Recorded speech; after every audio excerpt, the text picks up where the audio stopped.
Hello, friends. The last time we read, Dallas and Florida and Sari and Tiller were almost ready to go on their trip. And they had to go to town for some things. And Sari was going to go by the orphanage and pick up Dallas's passport. And when she went there, she saw Mrs. Trepid scolding a baby. There's a baby in a little carriage, and Mrs. Trepid is yelling at it to stop fussing. Um, and I think it gives Sari an idea of the kind of people that the Trepids are. Chapter 23 is called Ready. Florida ran her hand over the edge of the boat. She couldn't believe that she and Tiller had fixed this boat, and she almost wished there was something else to build. Maybe this one thing I'm not too awful at, she thought. Maybe my mother and father were builders of things. She glanced around the barn and up at the old stained rafters, feeling a little sad that this was the end of it, and the old man didn't even know it.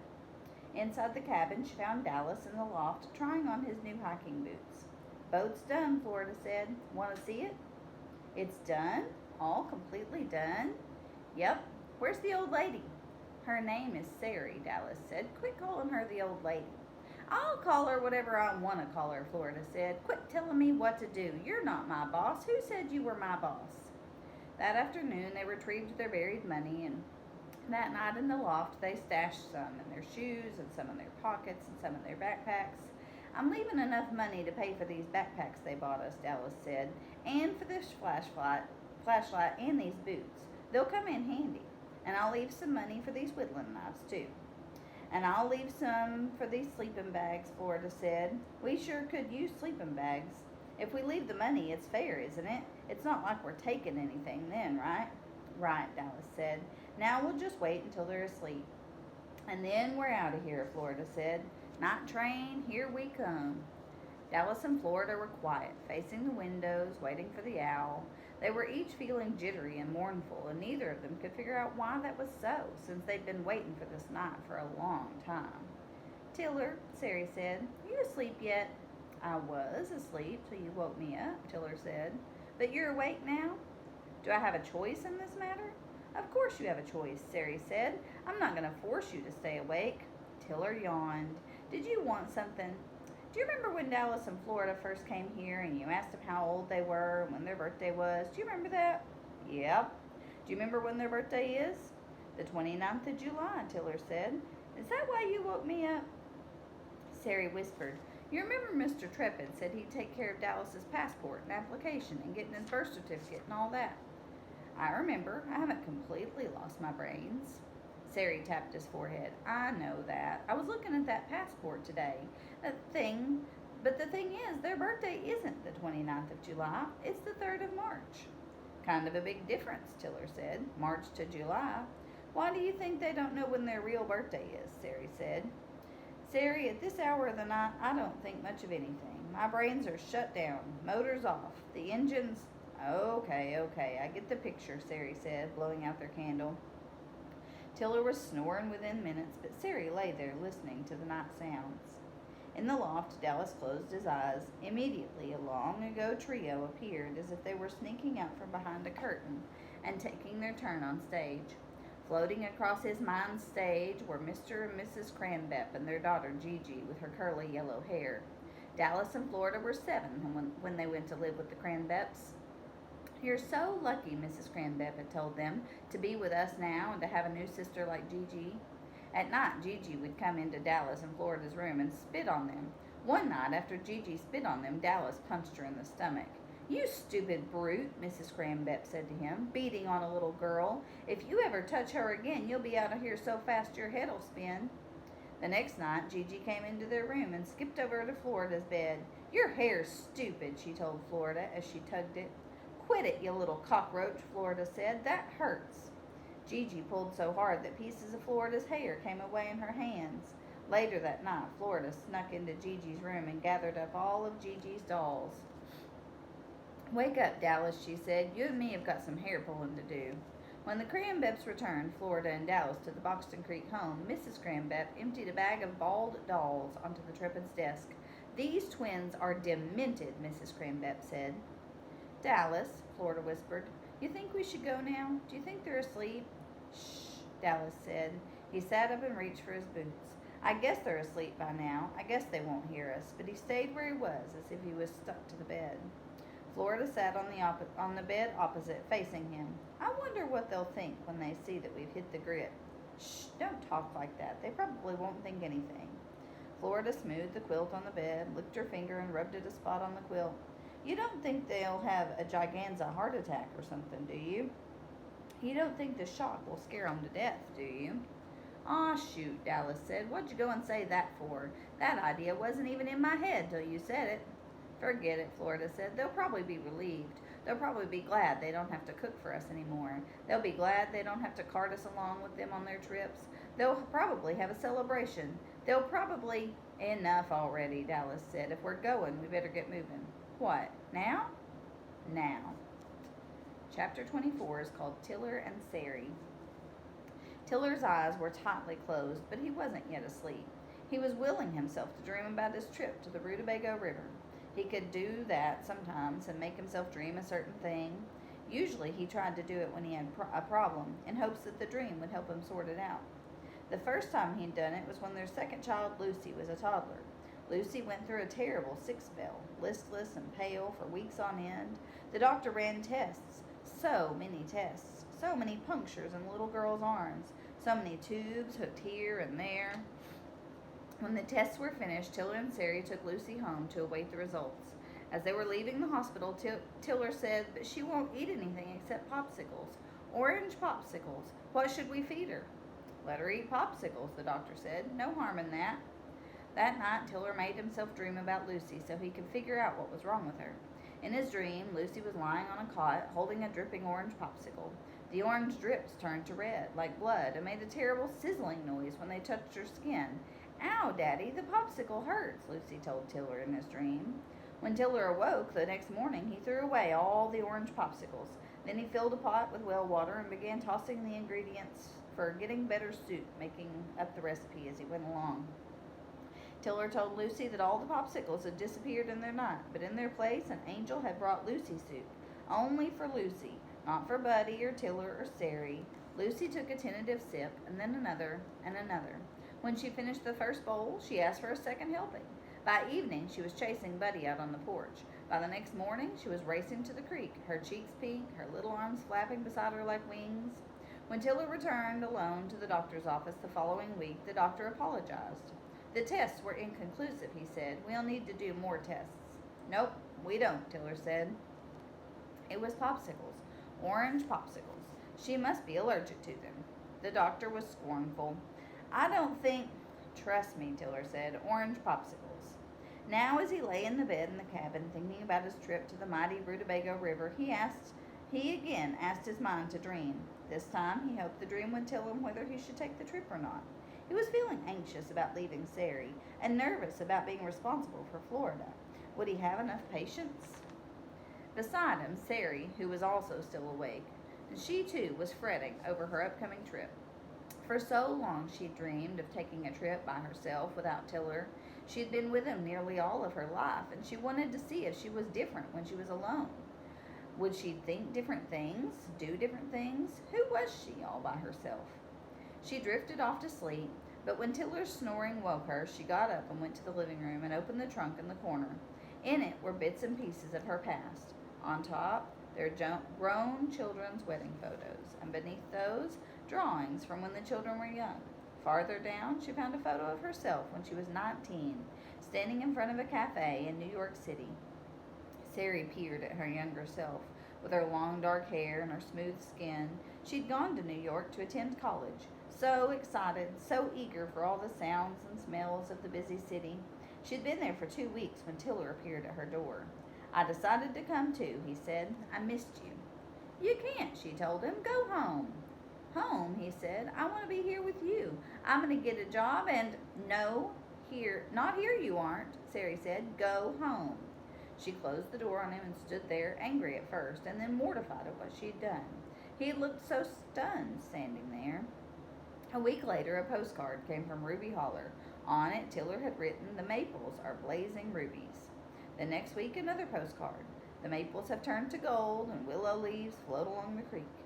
On Tiller went like that, sending a postcard every week for the next 6 months, each with a note about what was happening in Ruby Holler, how the first snow sifted down, how an ice storm left millions of diamonds dazzling in the trees, hundreds of little sentences about the place she'd left, and nothing about himself. By spring, Sari had grown increasingly agitated by loud noises of the city, with the screeching trucks and blaring horns and pounding jackhammers. The smells of the city, which had at first delighted her, began to assault her. Sausages and donuts, tar and urine, gasoline and sewage. When she received Tiller's postcard about the first purple crocuses springing up beside the creek and new leaves dangling like emeralds, she packed her bags and moved back to Ruby Holler. There in the trunk in the cabin, beneath the picture of Sari in New York City, was a photo of Tiller and Sari on their wedding day. She looked closely at Tiller's smooth skin, that tall, straight back, that engaging grin, and she stared at her younger self. "Who are you inside there?" she asked Sari in the photo. Sari closed the trunk. Maybe these trips they were planning were foolish. She crossed the room to the loft ladder, listening. Aside from Tiller's occasional snores, it was awfully quiet in the cabin tonight. Chapter 25 is called The Holler at Night. Ruby Holler at night can be an eerie, dark place full of shadows and silence, but both the shadows and the silence are deceptive. Out of the shadows dash creatures of all shapes and sizes, swift diving bats and scurrying raccoons, fluttering moths and cunning bobcats. From the deepest silence erupt groans and howls, snorts and squawks, creaks and croaks. Paths which in daylight seem clearly trodden ways twist and turn in the night, looping back on themselves and vanishing into dense thickets. Out of nowhere, boulders loom and fallen trees barricade the way. Roots and holes and swampy earth snare unsuspecting feet. Into this dark, dense maze stumbled Florida and Dallas. Barely 10 minutes from the cabin, they were tangled in a thicket. "What's this stupid bush thing doing here?" Florida grumbled. "It wasn't here before. Why'd you go this way for?" "I must have gotten turned around," Dallas said. "It sure is dark out here." "I've hardly ever seen anything so dark," Florida said. "What about that cellar at the scary, toothless lunatic's house?" Dallas asked. "The trapdoor cellar with the lizards and the rats?" "Mighty dark. Mighty, mighty dark." Florida thrashed and kicked and tugged her way out of the thicket. She hated thinking about the scary, toothless lunatic's house, but once it was in her mind, it raced around in there, bashing up against every little bulging gray cell. When the scary, toothless man, Mr. Dreep, and his thin, fidgety wife first came to the home, Dallas and Florida had instantly feared the man and tried their best to dissuade the couple from having any interest in them. "We're loud and messy," Florida said. "And clumsy klutzes," Dallas offered. Mr. Dreep stared at them while his wife's fingers twirled nervously in her lap.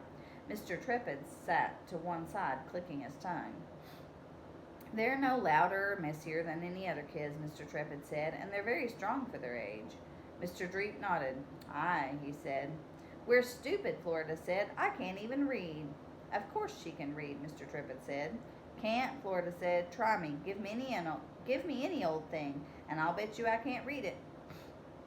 "It's true," Dallas said. "She can't read. And me, heck, I can't remember hardly anything from one minute to the next. You'll tell me to do something and shoot, I'll forget what you said before you finish saying it." But Dallas and Florida had been forced to go along with Mr. and Mrs. Dreep, and all the way to the Dreeps' home no one spoke in the car. No one spoke until they'd pulled up in front of a falling down house with broken windows and sagging porch and holes in the roof. "I am not staying here," Florida said. Mr. Dreep opened the back door and pulled Florida out. "Yes, you are," he said. He turned to Mrs. Dreep, whose fingers were playing a little melody on her neck. "Okay," Mr. Dreep said to his wife. "You wanted kids? You got kids." They'd been inside only a few minutes when Mr. Dreep said, "Got a well that needs digging. That's your job tomorrow." "You're kidding, right?" Florida said. "People don't dig wells. Machines do." "We don't have any machines," Mr. Dreep said. "We've got you two." Sorry, sir," Dallas said, "but we're not able to dig you a well." "Are you sassing me?" Mr. Dreep said. "Here's the first rule in this house. No sassing. Got that?" Mr. Dreep lifted a trapdoor to the cellar and said, "Go on, have a look. There's some neat stuff down there."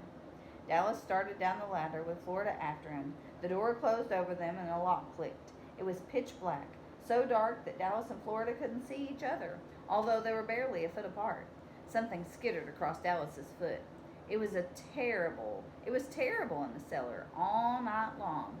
All the cold, damp night long, with the rats and the lizards and the bugs and the wretched smells. Now, lost in the holler, Florida said to Dallas, "You don't think there's any rats out here, do you?" Dallas peered into the black gloom. "What'd you go and say that for? Quit talking about rats." "I just don't want any whiskery, disgusting thing gnawing at my legs, is all," Florida said. "Quit talking about it. I'm not listening. Whoa, what was that? Did you see that?" Florida covered her head with her hands. "Some flying rat sort of thing." On they went through the holler, stumbling, tripping, falling, scrambling, through soggy patches, over rocks and across the stream, sliding down banks and whacking through brush. "We don't have any dang idea where we are, do we?" Florida demanded. "We might be lost in the wilderness, in the lost, lost, lost wilderness where nobody's ever been and nobody's ever going to get out alive." "I don't get it," Dallas said. "It's like somebody came out here and moved everything around just to mess us up." "You got any idea whatsoever where that train passes by?" Florida said. "I got an idea." "But is it a right idea?" "I don't exactly know if it's a right idea," Dallas said, "but it's an idea." "Well, I think we ought to stop," Florida said. "We might be going in circles. We might be going to the lostest place ever. We might—" "Oh, okay, we'll stop. We'll camp here. We've got sleeping bags, right? We'll just sleep a couple of hours," Dallas said. "Then, when it's starting to get light, just a wee little bit, we'll know where we are," Florida said. They spread their sleeping bags on the ground and hurried inside them. "Dallas, we're going to miss the train, right?" "You got rocks under your sleeping bag? I've got rocks under mine," Dallas said. He stared up into the blackness overhead. "I guess we might miss that train tonight, but that's okay. We'll just get the one tomorrow night." "I wish we could zip these things right over our heads," Florida said. "I wish there wasn't this hole at the top and any old rat thing could crawl inside." "Not listening." An hour later, Dallas and Florida said, "Stupid rocks. I can't sleep." "You asleep, Florida?" "Nope. Things are crawling around my head." "Let's talk about something," Dallas said, "to keep our minds off the rocks and the crawly things. Tell me about that river journey. What did you and Tiller plan?" Florida sat up, pulled her sleeping bag tightly around her. "Well," she said, "we were going to haul that boat down to where the creek turns into Hidden River." "How were you going to do that?" Dallas asked. "Tiller knows some guy with a trailer." "And then what?" "You put it in the river and off you go, paddling or rowing or what?" "Paddling."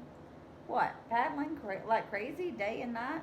"Nah," Florida said. "The current would mostly take us down the river, and then we got that little motor in case we got tired or in case we run into trouble somewhere." "What kind of trouble?" Dallas asked. "I don't know. That's just what Tiller said. Maybe some big calm stretch, or maybe if we both broke our arms or something." Dallas climbed out of his sleeping bag and was picking rocks out of the dirt and sailing them into the brush. "So on down the river you go, and then what? How do you know where you're going?" "It's a river. It just goes. Then it turns into other rivers, the Gucci River and the Mackalac River, and on, a bazillion little rivers and creeks. We got maps and all to see where the little towns are and find places to tie up and stuff like that. And then we hit the mighty Rutabago." "I bet that's a sight to see," Dallas said. "Must be," Florida said, "if Tiller wants to leave this holler so bad and go find it," Florida said.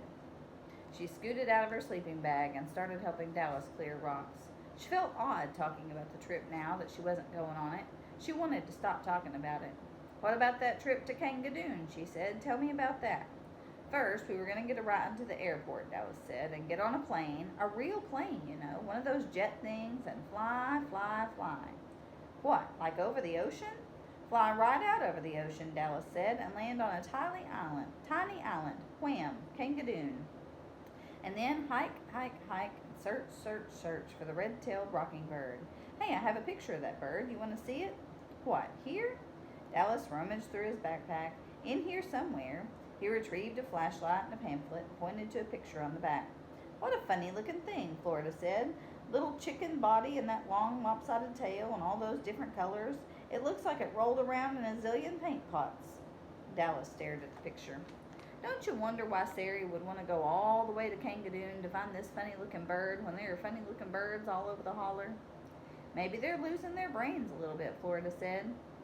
Dallas snatched at the pamphlet and stuck it deep into his backpack. "We better quit talking and get some sleep," he grumbled. "You don't have to get so grouchy," Florida said. I'm not grouchy. I'm just tired. Go to sleep. Yes, sir, Mr. Boss. You better remember one thing. I don't like being bossed around so much. She slipped back into her sleeping bag and scooted down inside as far as she could. If a rat thing gets me, I hope you'll beat it to death, she said. Not listening. Florida tried counting to put herself to sleep. 403, 404, stupid numbers, stupid night. She turned onto her stomach, and as soon as she did, she thought about the Burgertons. She and Dallas were 8 when they went to live with the Burgertons. You must always sleep on your stomach, Mrs. Burgerton said. It isn't healthy to sleep on your back. Dallas and Florida thought that was a strange thing, but they slept on their stomachs so as not to get in trouble. At least they tried to sleep on their stomachs, but they couldn't help it if their sleeping bodies automatically turned over in the night. Mrs. Burgerton would come into their rooms while they were sleeping and flip them back over on their stomachs. Can't you remember anything, she'd say? But except for that, and for Mrs. Burgerton's insistence that Florida and Dallas dress like twins, she said, Mr. and Mrs. Burgerton seemed nicer to them than other people had been, and more patient, too. Maybe they'll keep us, Dallas had told Florida. And then the Burgerton's sons came home from summer camp. The 3 Burgerton boys were tall and thin and pale. They were none too thrilled to find the twins taking up space in their house. The Burgerton boys threw rocks through the garage window and told their parents that Dallas had done it. They set fire to the neighbor's playhouse and blamed Florida. The boys told Dallas and Florida that if they tattled, their tongues would be chopped up into tiny bits. One afternoon, Dallas and Florida gathered up dozens of ants, 7 spiders, 2 garter snakes, and a frog, and that evening they deposited these treasures in the beds of the Burgerton boys. If we're going to get blamed for everything, Florida had told Dallas, we might as well actually do something to get blamed for. When the Burgertons took Dallas and Florida back to the Boxton Creek home, Dallas and Florida were relieved. We were lucky to get out of that place alive, Dallas told Florida. I know it, Florida said. Chapter 26 is called Shack Talk. It was dark in Boxton, and Mr. Trepid was in his hideaway shack in the alley. With him was a man who was known only as Z. Mr. Trepid thought of Z as a shiftless man, slipping in and out of town like a slithery possum. Mr. Trepid didn't like either the smell of the man or the looks of him. The matted hair, shiny with grease, the rumpled frayed clothes, thick with grime, the cloudy green eyes behind their half-closed lids. But what he did like about Z was that Z would do whatever Mr. Trepid asked him to do, as long as money was involved. Mr. Trepid didn't know where Z lived, nor did he want to know. What he wanted to know as little as possible about the man. On this cool summer night, all he wanted to know was if Z could get some information, and if he could take on a project down in the holler. That depends, Z said, on what I gotta do and how hard I gotta work to do it. He slid his fingers through his gnarled hair, tugging at a knot. And it depends on the, I know, Mr. Trepid said, the salary. He pulled a wad of bills out of his pocket. Now this here's for the first part. Finding out when they're leaving town, that should be simple enough. Mr. Trepid shoved the bills at Z. Z looked over the money. I don't know about it being so simple. Mr. Trepid shoved more money at Z. There, I'm sure that'll be quite enough for your efforts. Z smiled, and as he did so, Mr. Trepid turned away from the crooked teeth. What about the second part, Z asked, the surveying part? And what is it exactly I got to survey? When you get me the first part of the information, we'll discuss the second part in more detail. Mr. Trepid opened the door, indicating that it was time for Z to leave. Whatever you say, boss, Z said, and he slipped out the door and down the alley and across the railroad tracks, disappearing into the trees on the far side. When Mr. Trepid was sure that Z was gone, he closed the door of the shack and paced inside, back and forth across its tiny interior. He pressed his fingers to his lips. An adventure, he thought, an adventure in Ruby Holler. Chapter 27 is called Trials. Burrowed deep inside their sleeping bag, Florida wondered if it was morning yet. Her stomach felt like a pitiful empty sack. She'd been hungry last night when they were scrabbling through the woods, and she'd been hungry when they'd stopped for the night, but she'd been afraid to mention it, because she hadn't remembered to pack any food. And what if it had been her job to pack the food? Dallas was twisted upside down in his sleeping bag. He'd gotten out of it in the night and crawled in head first, and then twisted the opening around his feet. He figured that if any rat things tried to get him, they'd have to get his feet first. And he'd wake up if that happened and be able to kick those rat things. He didn't want them messing with his face. Lord, he was hungry, hungry, hungry. It was a bad thing. He decided, getting used to all that food that Sari and Tiller heaped on the table. Now it was all he could think of. Before he'd come to Sari and Tiller's, he'd been able to go a couple of days without food. You just turned your stomach off. You could turn your brain off. You moved a little slower. But now he was hungry, hungry, hungry, and he was mad at himself for forgetting to pack food, and he was wondering when Florida was going to mention it. When Florida heard Dallas moving around, she unwrapped her head and blinked at the soft gray light sifting down through a gap in the leaves of her head. She loved the smell out here of earth and bark and pine and what was that other smell? That delicious smell. She leaped out of her sleeping bag as Dallas came out of his, feet first. Dallas! He was ready for her. I know. Don't start on me, she said. The reason I didn't pack any food was because, Dallas, take a whiff. What do you smell? He sniffed. Trees. I smell trees and, hey, what's that other smell? Florida inhaled deeply. Either I'm out of my noodle or else that's bacon I smell, Dallas. Bacon. It can't be bacon, Dallas said. It must be something that smells like bacon. I wish it didn't because it's made my stomach wake up and my stomach is saying it wants food right now, right this minute. He sniffed the air again. It does smell an awful lot like bacon. Maybe it's some old codger who's living in the woods and maybe he's making his breakfast. And maybe, Florida says, it's some convict who just as soon shoot us as feed us. Now, why'd you go and say that? 'Cause it might be true. Let's be real quiet. They set off through the trees, slowly, quietly. The smell of frying bacon drew them on, closer, closer. Out of the brush came a booming, "Hey there!" Dallas and Florida leapt toward each other. Tiller, Dallas said, "Is that you, Tiller, or am I dreaming?" "Howdy, kids. I didn't mean to scare you. I was just out here getting some more kindling for the fire. Follow me." Tiller led him through a clump of bushes, and there on the other side was Sari, seated on a flat gray stone, her hand stretched toward the big black skillet full of bacon. "There you are," she said. "Morning."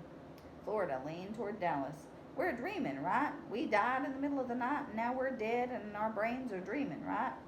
Sari handed her tongs to Tiller so that he could take over the frying of the bacon. "You two are about the smartest kids I ever met," she said, "coming up with such a good idea to try out our equipment before we set off on our trips. I don't know why we didn't think of that ourselves. Do you, Tiller?"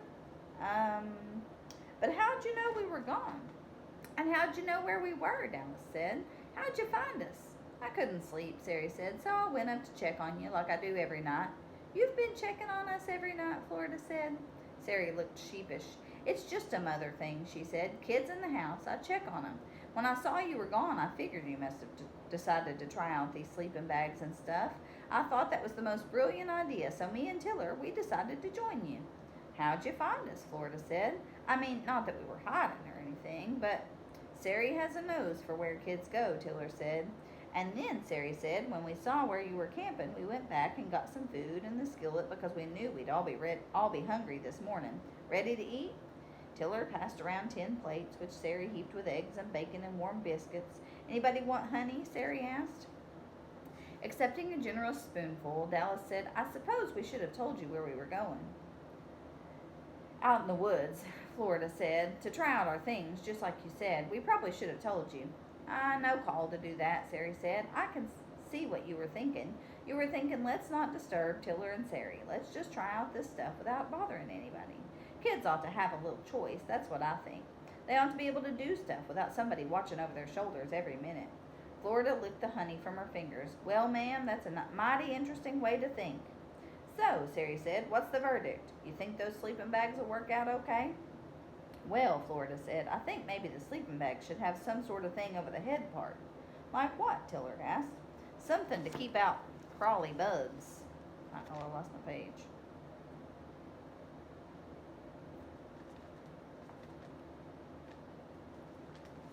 "Ah," Sari said, "now that's a brilliant observation. We've got some mosquito netting, and I could sew some of it around the top, and find a way to fasten it so you could open and close it." Tiller waved his hand in the air. "You're not going to make it too loopy and fancy, are you? I don't want a bunch of lace or anything around my head." "Maybe you won't have anything whatsoever around your head," Sari said. "Maybe we'll let the bugs get you." She turned to Dallas and Florida. "Anything else you thought of while you were trying out the equipment?" Yeah, Dallas said. I was thinking we ought to be sure we have enough food, in case we get stuck somewhere or lost. Yep, Tiller agreed. I can't hardly think without food in my stomach. We didn't plan too much about food yet. I'm sure glad you two had the genius idea to make this trial run, Sari added. Aw, Florida said. It was nothing. While Dallas and Florida went back to get their sleeping bags, Tiller and Sari packed up the breakfast things. Well, Tiller said, how'd I do? You did fine, Sari said. Only because I kept my mouth pretty much closed. Keeps you out of trouble, Sari said. I guess you were right, he said. They weren't out here stealing our money like I thought. Of course they weren't. I guess you were right too about them running away. Sari stood with her hands on her hips. I don't know what got into them. I really don't. Are you sure you didn't say anything to scare them off? I've been on my best behavior. Honest, Tiller said. I'm just glad we found them. I don't know what I would have done if we hadn't. Sari pressed her hand against the middle of her back. Sleeping on the ground isn't so easy anymore, is it? No, Tiller said. Sari gathered up the pans. Now look, Tiller, you be extra nice to those kids. You hear me? Tiller bowed. Yes, ma'am, whatever you say. I mean it. I know you do, he said, and I'll try my best to become Mr. Personality. That's the end of chapter 27, and we'll stop there for today.